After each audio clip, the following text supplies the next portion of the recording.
Lah, bismillahirrahmanirrahim. Di suatu ketika, ini disebutkan dalam sebuah hadis dalam kitab Sunnah wal Bid'ah itu. Suatu ketika Nabi Sallallahu Alaihi Wasallam melakukan perjalanan dengan para sahabat. Nah, dalam pertengahan perjalanan, Nabi mengambil batang kurma yang masih segar. Tahu batang kurma kan? Dahannya itu dipotong sama beliau, diambil terus ditaruh di atas sebuah kuburan. Di waktu itu Rasulullah dengan para sahabat melewati ada kuburan di situ. Kemudian Nabi mengambil dahan kurma, dipotong, baru ditancapkan di kuburan tersebut. Nah, para sahabat ini melihat perbuatan Nabi. Mereka bertanya kepada Nabi, "Wahai Nabi, wahai Rasul, apa yang engkau perbuat? Kenapa engkau berbuat demikian?" Tanya para sahabat. Dijawab sama Nabi, "Sesungguhnya ahli kubur ini mereka sedang diazab. Ahli kubur ini sedang diazab dikarenakan mereka buang air sembarangan." Buang air sembarangan. Maka aku berharap dengan dahan kurma yang masih basah ini supaya azab ahli kubur tersebut diringankan oleh Allah malam yaibas selagi dahan kurma tersebut belum kering. Nah, ini jawabannya sama kayak Ustadz kemarin, yusabbihu lahu ma fis samawati wal ard wa huwa ala kulli syai'in qadir. Makhluk, semua makhluk terutama tumbuhan itu bertasbih kepada Allah.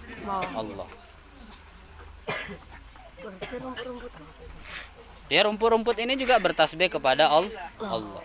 Nah, sebab tasbih itulah jadi ahli kubur itu azabnya diringankan. Makanya yang ditancapkan Nabi itu dahan kurma yang masih basah, bukan kering.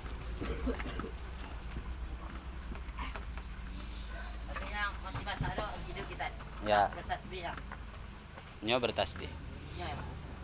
Maka kalau orang nyekar, bahasa di sini apa?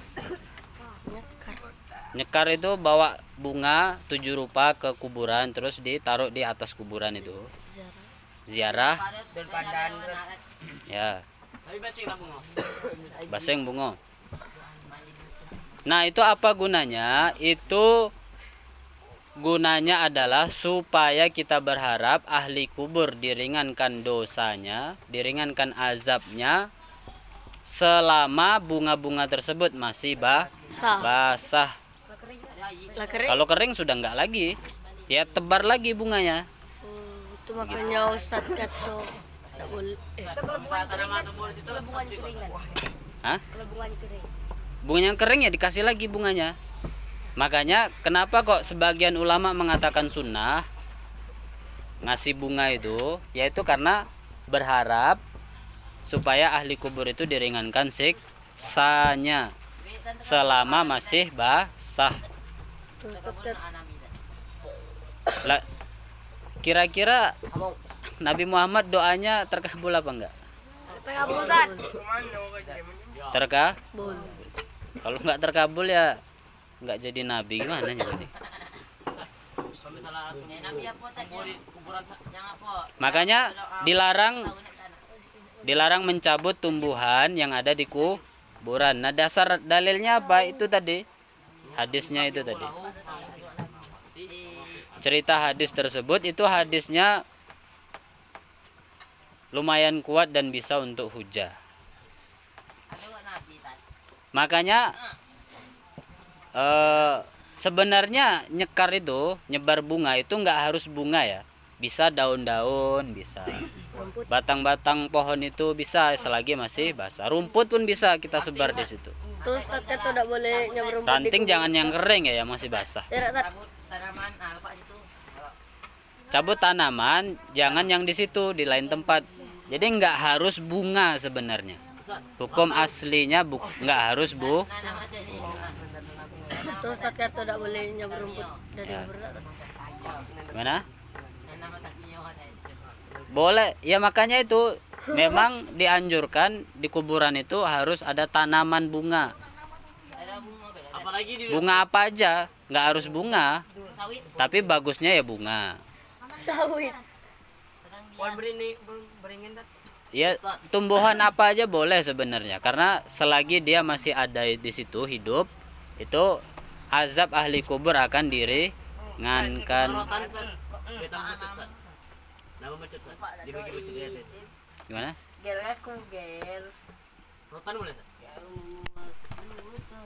Rotan boleh. Yang penting masih basah. Nah, nanti kalau kita ketemu orang, apa dalilnya ziarah kubur? Apa dalilnya orang ngasih bunga di kuburan? Nah, itu jawab. Itu dalilnya Nabi suatu ketika ceritakan hadis Nabi itu. Sebagian ulama memang mengatakan itu tuh khusus untuk Nabi yang seperti itu. Tapi sebagian lagi enggak. Itu contoh dari Nabi untuk umatnya. Dan enggak harus batang kurma ya. Kalau di Arab itu adanya kurma ya, yang ditancapkan kurma. Itu ditancapkan apa di baringan? Baseng boleh dibaringkan, boleh tancapkan. Tabur dan buat hidup menanam capa boleh. Yang penting di atas kuburan. Kalau habis bau sudah mandi Kalau di Hah? date samping-sampingan, di samping-samping kuburan bisa, Tat. Di atas kuburan ya letaknya. Pas di atas Ya. di tanah macam kuburan. Kalau di belakang, Tat, di dekat batu nisan. Yang penting di atasnya, entah di mana letak, di pinggir, di samping, di atas pucuk. Pokoknya di atas kuburan. Belakang Tat.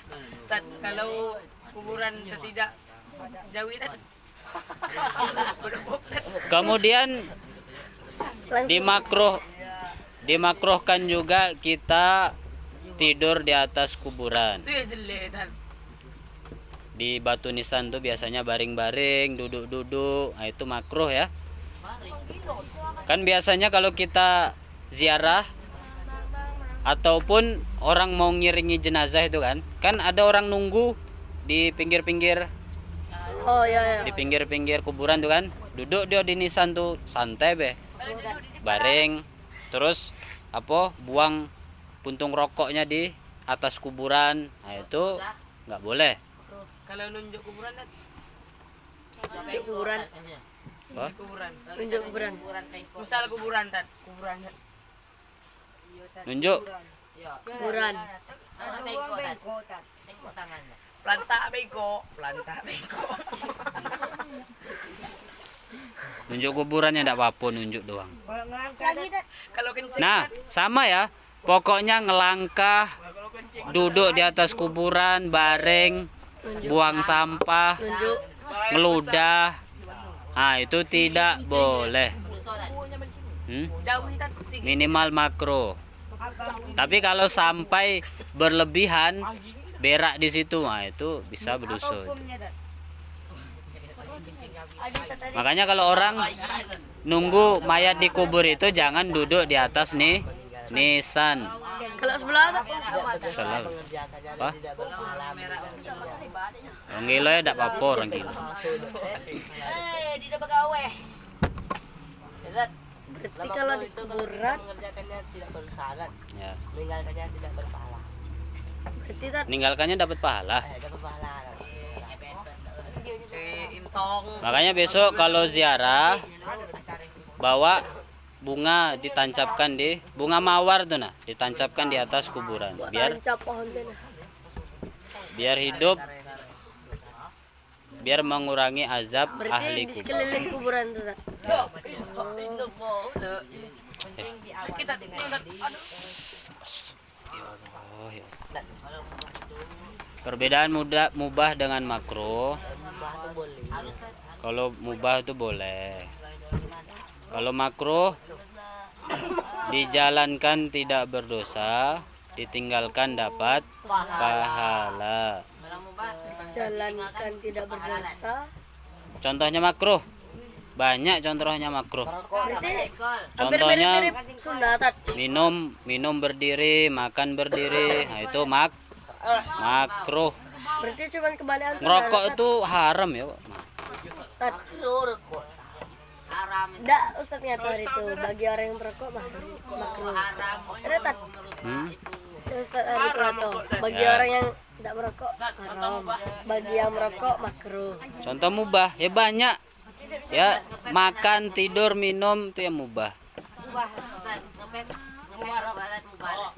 Ngepep sama dengan ngerokok. Sama. Berarti makruh kebalikan dari sunnah Tat. Ya. Kalau sunnah dikerjakan dapat pahala, ditinggalkan tidak mendapat dosa. Kalau makruh dikerjakan tidak berdosa, ditinggalkan dapat pahala. Kalau Jadi timbunan. Oh. Dek, kalau ada orang yang ngomong rokok itu hukumnya apa? Kalau menurut dia makruh, berarti suatu saat dia bisa jadi ngerokok. Walaupun waktu itu tidak ngerokok. Tapi kalau dia ngomong, ulama tersebut ngomong haram, udah pasti ulama tersebut tidak ngerokok. Oh, berarti udah pasti. Itu Ustaz ngerokok. padek nian itu orang itu. Nggak ada ya kalau orang cerdas itu kalau ngerokok pasti ngikut yang makruh. Biar apa? Biar apa? Biar tidak berdosa. Kalau ada orang ngomong haram terus di belakang ngerokok itu namanya apa? Bodoh. Ya dia sendiri dapat dosa. Gimana?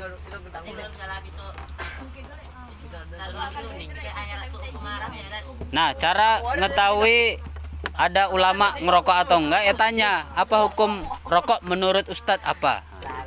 Kalau menurut saya ngikut yang makruh. Nah, berarti suatu saat akan ngerokok karena makruh.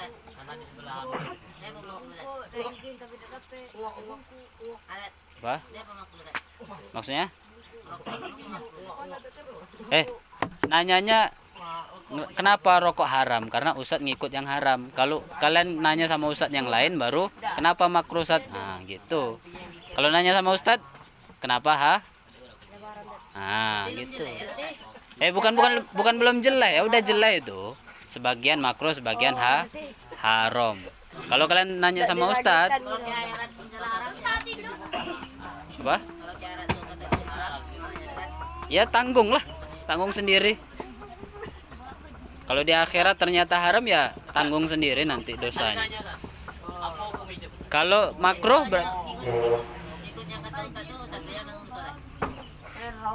ngikut yang mana?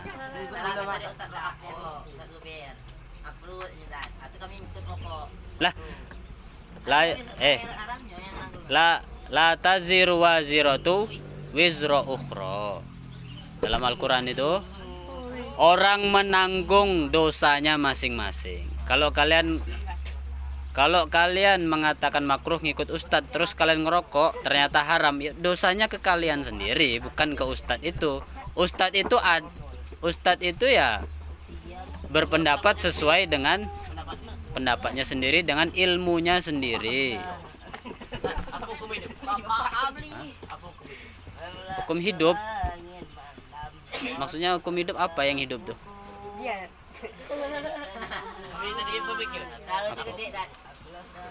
Hukum hidup, siapa yang hidup? Manusia, hewan, tumbuhan. Hukum hidup ya terserah kalian mau hidup mau enggak. Tidur,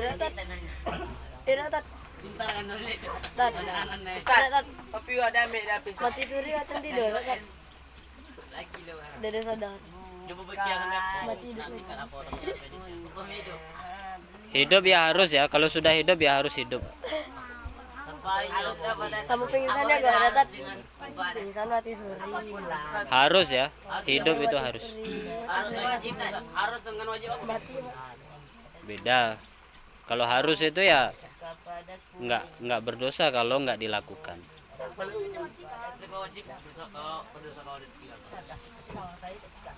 Harus hidup. Kalau sudah hidup ya harus hidup, harus menjalani hidup. Walaupun takdirnya macam Pola kebau pula.